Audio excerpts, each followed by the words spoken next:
कृष्ण ने कहा था कि मुझे आधा राज्य नहीं चाहिए पांडवों के लिए, तुम ऐसा करो 5 गांव दे दो, हमें युद्ध नहीं करना। दुर्योधन ने कहा देता हूं 5 गांव। उसने सैनिक बुलाए कि कृष्ण को बंदी बना लो यहीं पर। कौन समझाएगा ऐसे को?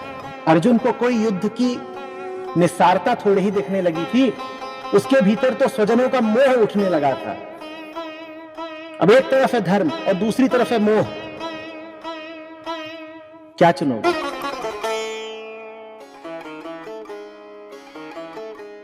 नमस्कार आचार्य जी। मैं आपको 2014 से लगभग सुन रही हूँ। उस समय बहुत छोटे छोटे ग्रुप में आप शिक्षा दिया करते थे। तो अचानक से एक दिन वीडियो पॉपअप हुआ and I was listening Swami Sarvapriyananda, Harvard school of divinity, वहाँ से वो वेदांत की शिक्षा देते हैं। तो वो वीडियो मैं सुन रही थी, अचानक से आपका भी उसमें आया यूट्यूब पर and I clicked for that. तो फिर मैं वहाँ उस वीडियो पर रुक गई and constantly from that year, day और the another, I am going through with your learnings and today it's a very meaningful day. I can realize how it's feel when you see your teacher offline. तो मैंने जो सुना है, जाना है, पढ़ा है, तो जीने की काफ़ी कोशिश करी है।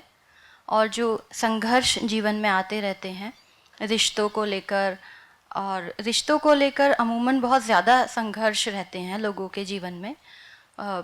तो मैंने भी नीचे से नीचा और ऊंचे से ऊंचा स्वरूप भी लगभग देखा ही है अभी तक की उम्र में है, बट मैं कहीं पर जैसे अटकी नहीं हूँ। लेकिन अभी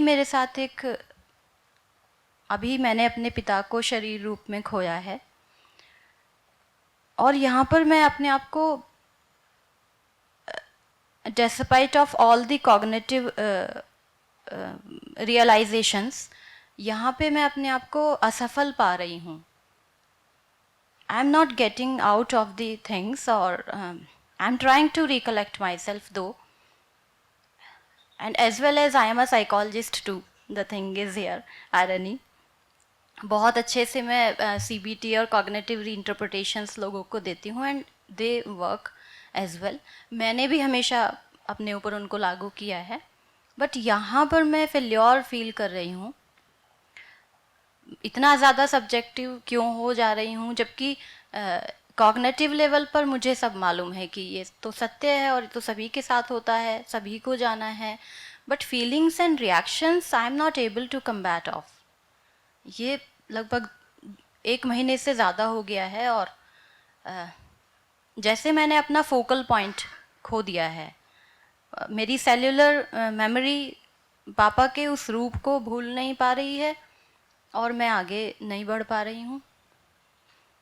तो यही मेरी जिज्ञासा है कि ये इतना सब मेहनत करने के बावजूद भी ऐसी जगह पर अटकना, ये तो बेवकूफ़ी ही है, मूर्खता ही है।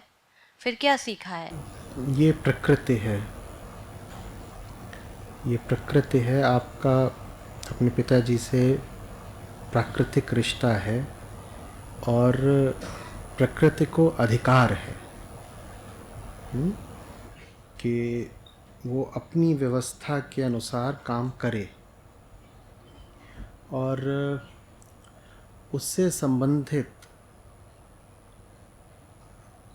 जो दुख आए या भावनाएं आए,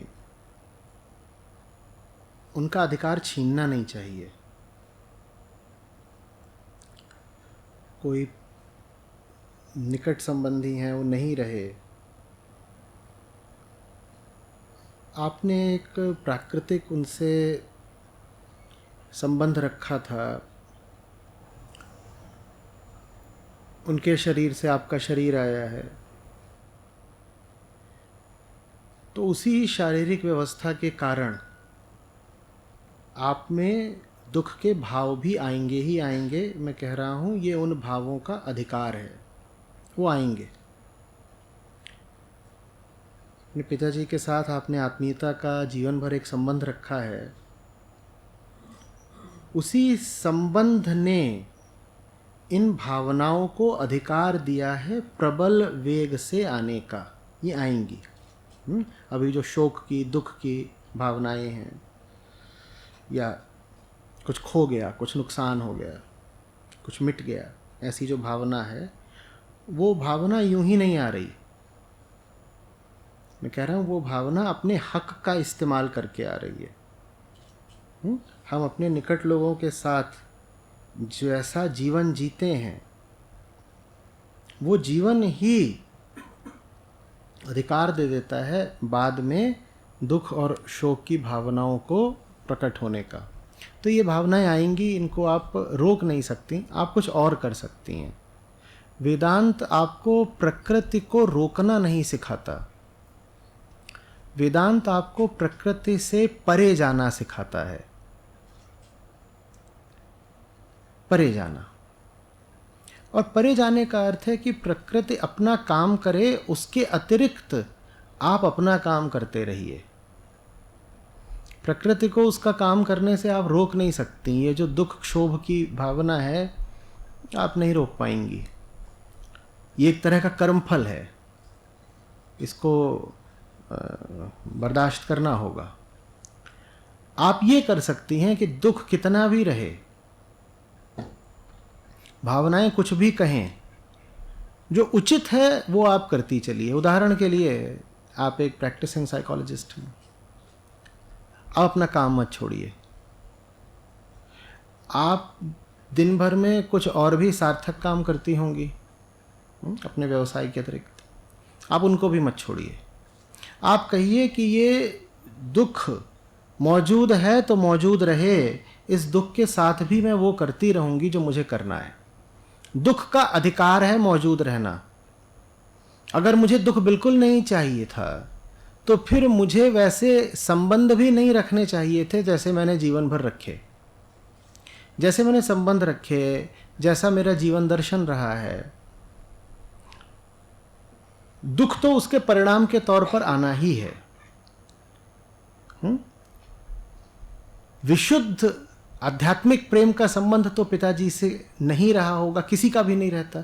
उस संबंध में मोह भी शामिल है, ममता भी शामिल है, देह भाव भी शामिल है। तो जहाँ मोह है, जहाँ ममता है, जहाँ देह भाव है, वहाँ दुख तो अवश्यंभावी है, आएगा।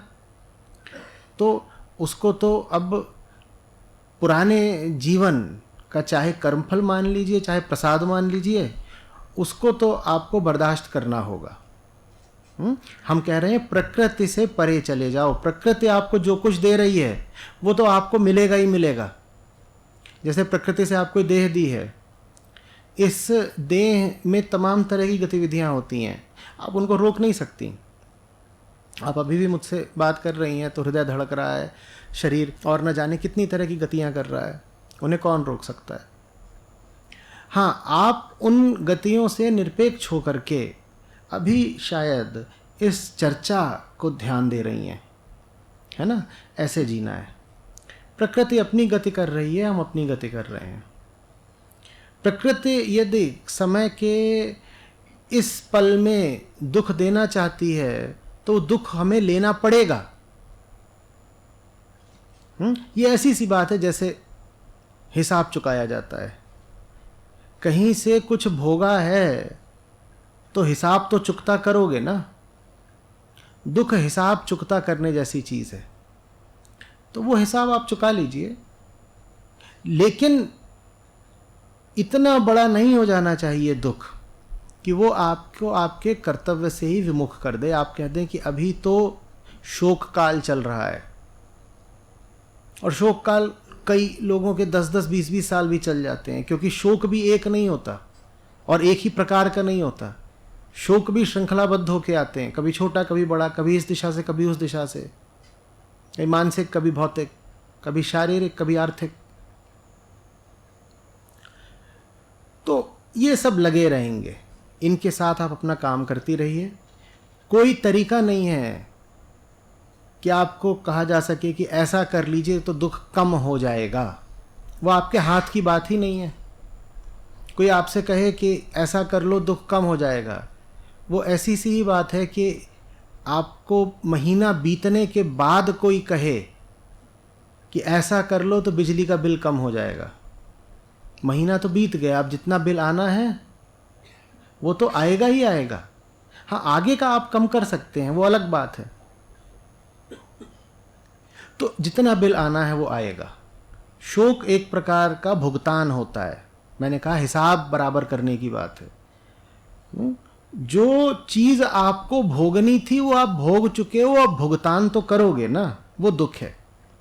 ठीक है, अब बस इतना कर लीजिएगा कि जो धर्म का कर्तव्य का रास्ता है उसको मत छोड़ दीजिएगा। सुबह उठिए तो कहिए कि दुख तो पृष्ठभूमि में लगातार बना ही रहेगा, दुख के साथ मुझे और क्या करना है। दुख हटाने के लिए मुझे कुछ नहीं करना है, दुख के साथ मुझे क्या करना है। जो करना है दुख के साथ करना है। साथी मनवा दुख की चिंता क्यों सताती है,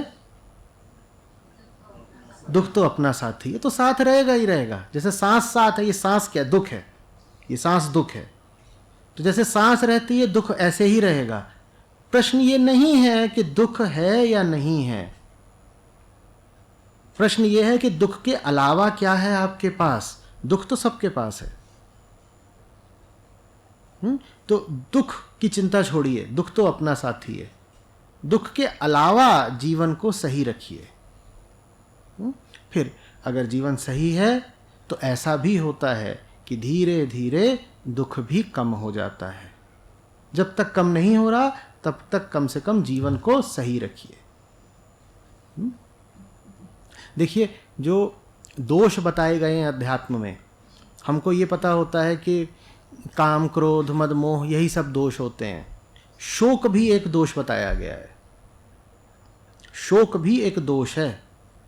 जैसे आप बचते हो, जो आध्यात्मिक लोग होते हैं वो कोशिश करते हैं कि हम भय से बचें, हम लोभ से बचें, हम काम से बचें, उसी तरीके से शोक से भी बचना होता है। शोक भी एक दोष है, और शोक से बचने का तरीका यही होता है कि शोक है तो है, हम अपना काम कर रहे हैं। सारे शोक के साथ भी, सारे शोक के मध्य भी हम अपना काम कर रहे हैं।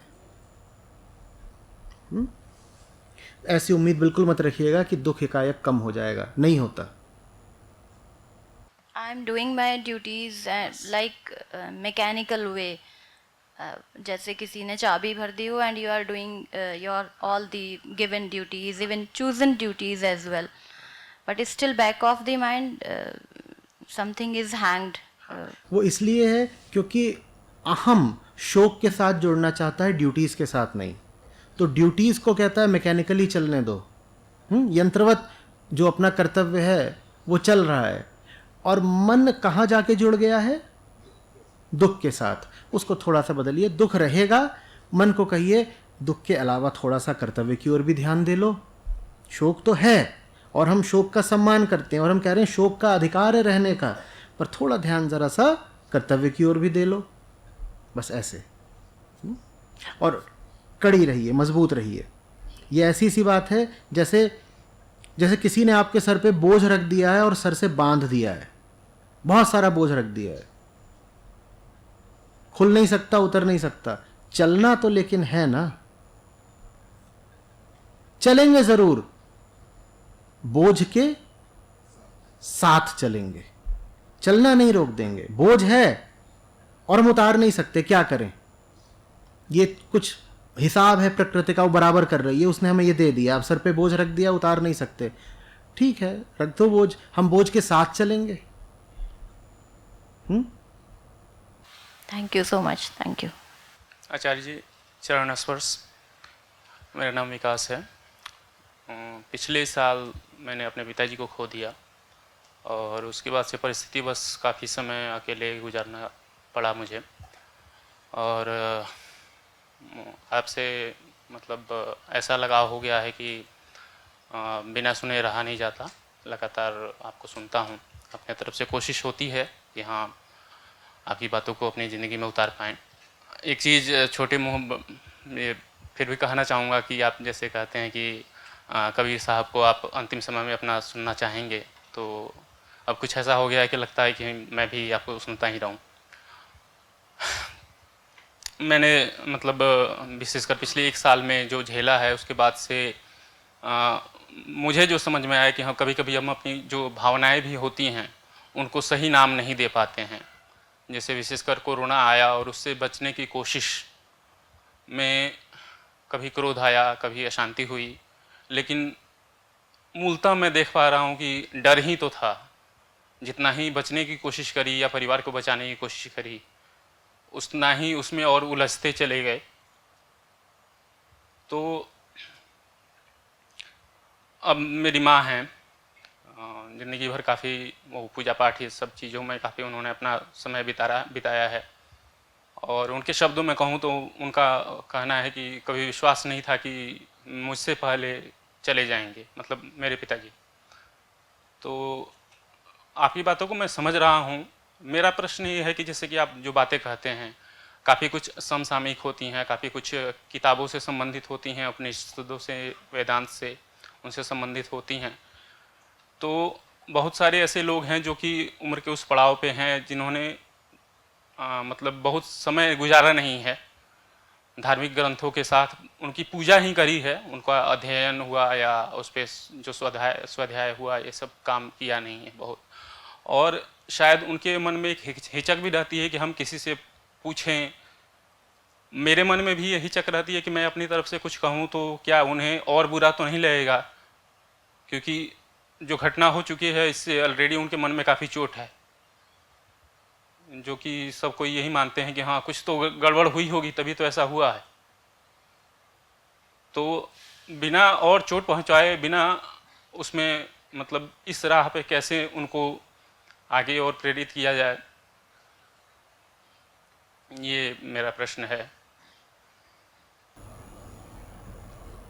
एक अवस्था ऐसी होती है जब आपके लिए ज्ञानी से ज़्यादा संत उपयोगी होता है। कबीर साहब के भजन साधारण आम बोलचाल की भाषा में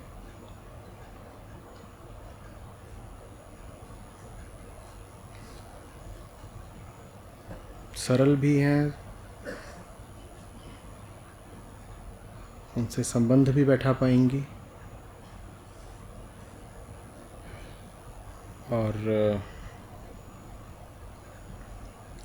छुपा हुआ ज्ञान भी है उसमें।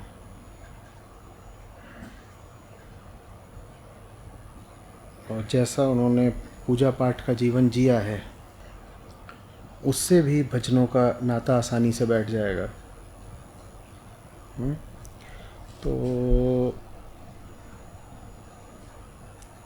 अभी मैं ये सलाह नहीं दूंगा कि उनको सीधे उपनिषदों तक ले आओ।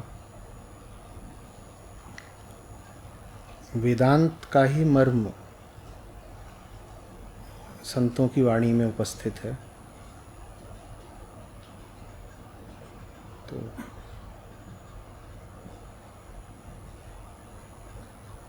भजन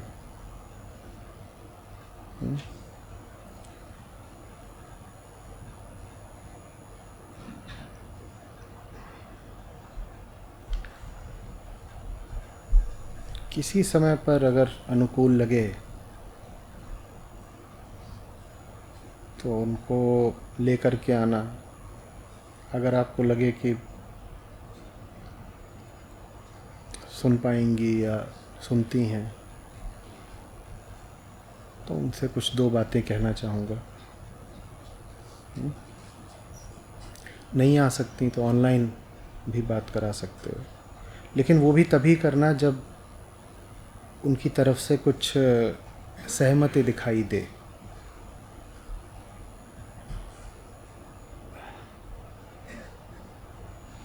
नहीं तो जो भाव का मार्ग है भक्ति,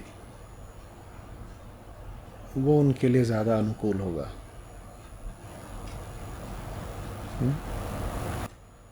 एक तो हमको जो दुख प्रतीत होता है वो ये है कि कोई छिन गया और वो निस्संदेह दुख की घटना है।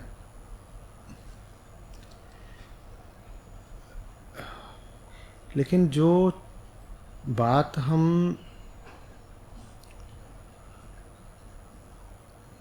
समझते नहीं है वो ये है कि हमें ये अधिकार किसने दिया था कि हम मान के चलें कि कोई नहीं छीनेगा। जैसे आपकी माता जी कहती हैं कि कभी सोचा नहीं था कि वो हमसे पहले चले जाएंगे।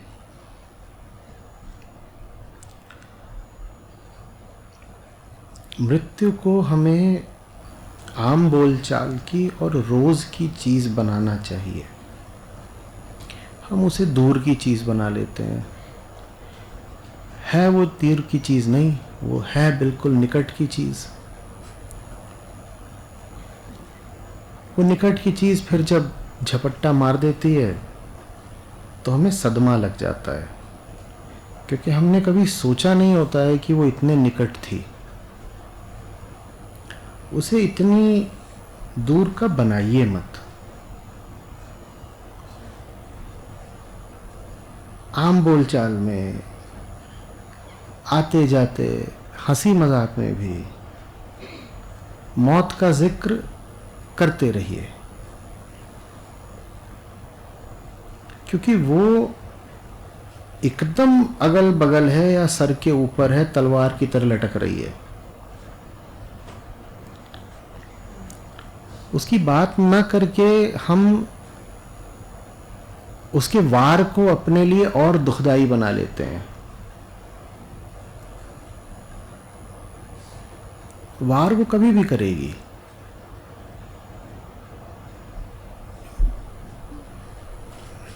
मौत को लेकर के हमें जो कष्ट होता है या जीवन में जो अपघात हो जाते हैं या जो नुकसान हो गए, कोई चीज़ छिन गई, उनको लेकर के हमें जो कष्ट होता है, वो कष्ट वास्तव में एक घटना से नहीं निकल रहा है। वो कष्ट एक बुरी घटना से नहीं, एक बुरे जीवन दर्शन से निकल रहा है। हम कहते हैं कि अभी एक बुरी घटना हुई, उसने हमको बड़ी तकलीफ दे दी। घटना तो चलो बुरी होगी, वास्तव में बुरा है आपका जीवन दर्शन। और हमारा जो जीवन दर्शन है वो सुख धर्मा है। वो सुख को ही केंद्र में रखता है, सुख ही की तरफ भागता है। तो उसके लिए बड़ी आफत की बात हो जाती है कि दुख आ गया। और जब आप सुख की इतनी बात करोगे और सुख को इतना महत्व दोगे, सुख को इतना भोगना चाहोगे, तो दुख तो अवश्यंभावी है। दुख तो आना ही आना है। आप जितना ज़्यादा सुख केंद्रित होते जाओगे, उतना ज़्यादा जीवन में आप दुख को आमंत्रित करते जाओगे। अभी दोनों तरफ से चोट पड़ेगी। आप और ज़्यादा सुख मांग रहे हो, और जितना आप और ज़्यादा सुख मांग रहे हो, उतना आपको और ज़्यादा दुख मिल रहा है। जो मांगोगे उसका विपरीत मिलेगा। ये बात स्वीकार क्यों नहीं करते? ये बात अपने आप को लगातार याद क्यों नहीं दिला के रखते? मौत को चुटकुला क्यों नहीं बनाते? हमारे चुटकुलों में मौत शामिल क्यों नहीं है?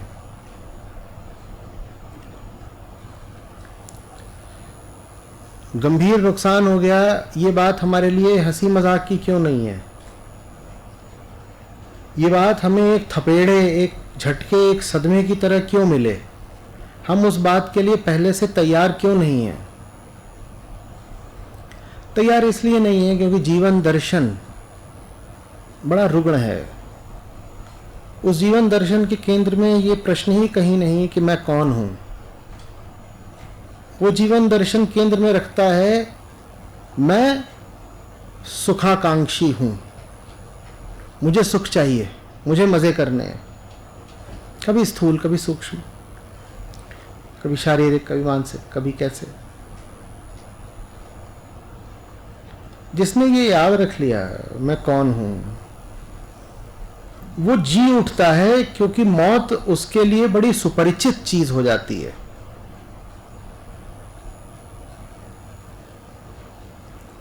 उसको लगातार दिखता है कि वो खो ही रहा है, उसको लगातार दिखता है कि प्रकृति का अर्थ ही है बदलाव, सृजन, विनाश।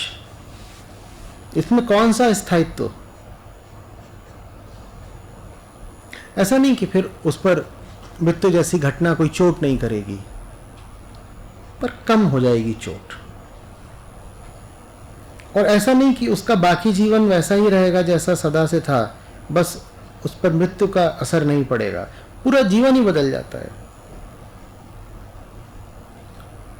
अरे भाई, जिस पर छोटे छोटे नुकसान ही बहुत असर डाल जाते हों, उस पर मौत जैसा नुकसान तो रीढ़ तोड़ देने वाला असर डालेगा ही ना। सबसे पहले तो आपको वो व्यक्ति बनना होगा जो छोटे छोटे नुकसानों को हंसकर झेल जाता हो, जिसको छोटे नुकसान पता भी ना चलते हो। आप अगर जीवन ऐसा जी रहे हैं जहां आपको 150 रुपए का घाटा भी अखर जाता है, तो मौत तो करोड़ों अरबों का घाटा है, वो तो तोड़ देगी आपको। जीवन ऐसा जियो जिसमें एक साफ बोध हो, मैं यहां पाने के लिए नहीं आया हूं। ये जगत ही लुटेरों का है, मेरा जन्म लुटने के लिए हुआ है। बस राहत की बात यह है कि लुट वही सब कुछ सकता है जो जगत से ही आया है।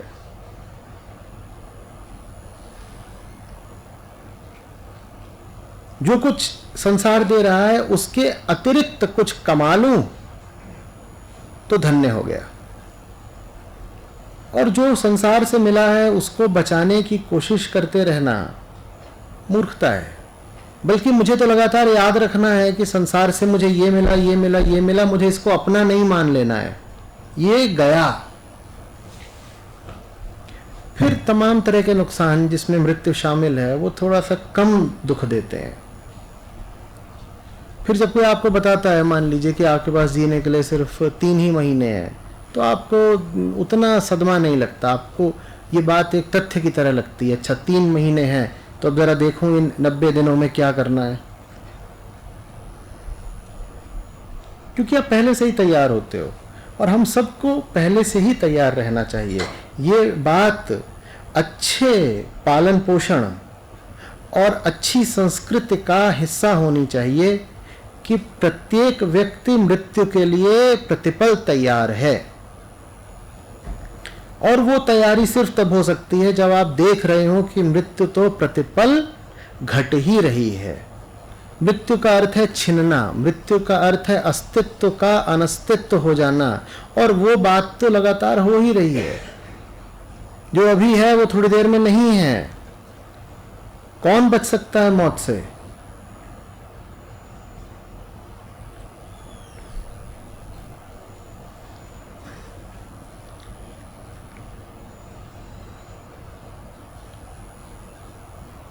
मौत आपको आंसू दे जाए उससे पहले मौत को चुटकुला बना लीजिए। इतना गंभीरता से लेंगे मृत्यु को तो मरने से पहले 100 बार मरेंगे।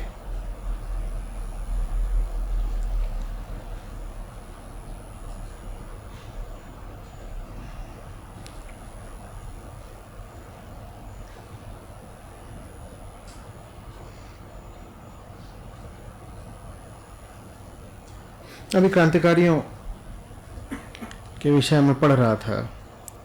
नाम गड्ढमड हो जाएंगे क्योंकि सब एक से ही है मेरे लिए।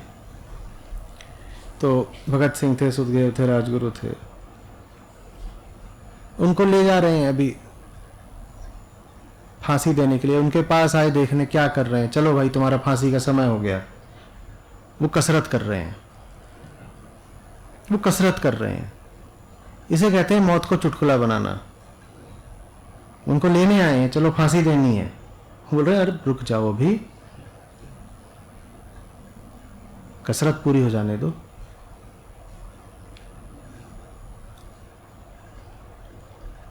समझ में नहीं आएगी आपको ये बात, ये जीवन, ऐसा मन। कोई कसरत कैसे कर सकता, मरने वाला है।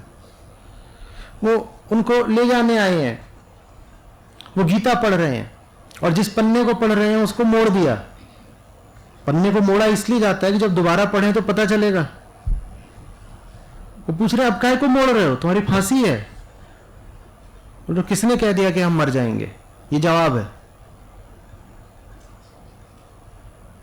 हम पूरा पढ़ेंगे, किसने कह दिया हम मर जाएंगे? ये जवाब है।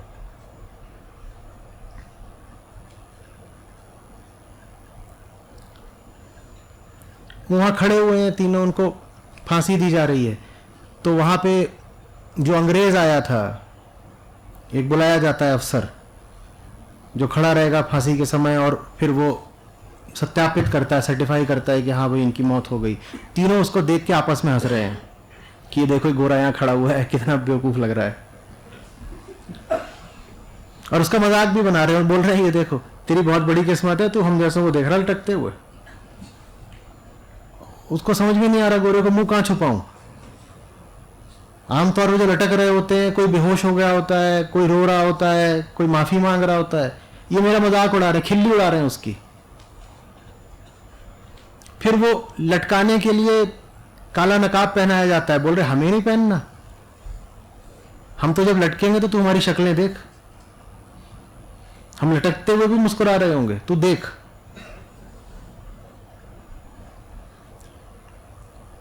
बोल रहे हमें फांसी नहीं दो, हमें गोली मार दो, गोली। बोल रहे गोली क्यों मारते? अंग्रेजों से बोल रहे हैं फांसी नहीं चाहिए, गोली मारो। बोल रहे फांसी तो कैदियों को देते हैं, हम तो योद्धा हैं, हमने तुमसे आमने सामने की जंग लड़ी है, तो युद्ध में फांसी से थोड़ी मरते, युद्ध में तो गोली खा के मरते हैं ना, तो हम भी गोली खा के मरेंगे, हमें गोली मारो, चलो गोली मारो हमें। वो समझ में ही नहीं आ रहा कि ये कौन लोग हैं, कहां से आ गए।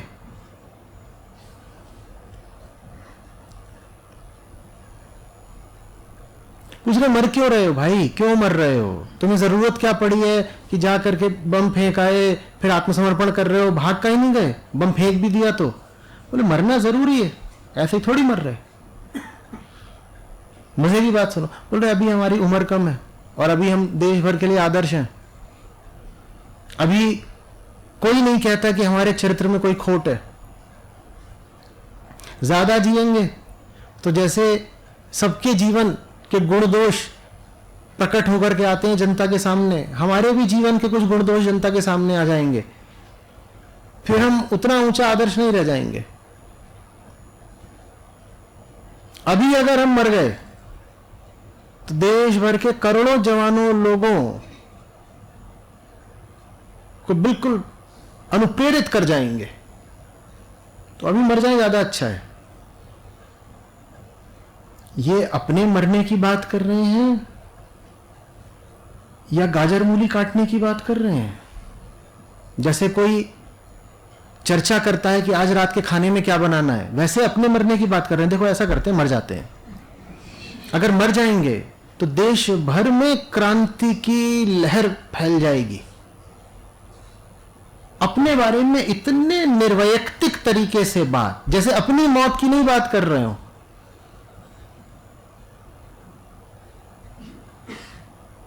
जैसे किसी बूंद के भाप बन जाने की बात कर रहे हो, जैसे पेड़ से किसी पत्ते के झड़ जाने की बात कर रहे हो, जैसे अपनी तो बात ही नहीं हो रही है। जैसे चर्चा करी गई है कि अब उचित रणनीति क्या रहेगी, और कोई कह रहा हो अब उचित नीति यह है कि हमें मर जाना चाहिए। ठीक है, तो कैसे मरे? एक काम करते हैं, जाके असेंबली में बम फोड़ देते हैं, फिर आत्मसमर्पण कर देंगे। बोलते क्या होगा उससे? तो देखो हम लोग ऐसे प्रसिद्ध हो काफी हो गए हैं, लेकिन अभी भी हमें वही लोग जानते हैं ना, बस जो थोड़ा अखबार पढ़ लेते हैं, जो थोड़ा जागरूक किस्म के हैं, तो अभी भी हमें देश में बहुत ज्यादा लोग नहीं जानते। लेकिन अगर हमें फांसी हो जाए, वो भी तीनों को फांसी हो जाए, तो सोचो कितना बड़ा सैलाब आएगा। बोले हाँ ये बात तो सही है, ये बात तो सही है, तो चलो मर जाते हैं। ये बांकपन देखो, ये जवानी देखो, मौत के प्रति ये खिलंदड़ अंदाज देखो, और ऐसे जियोगे तो जी लिए, नहीं तो फिर तो यही है, कह रहे ये क्या हो गया, वो क्या हो गया।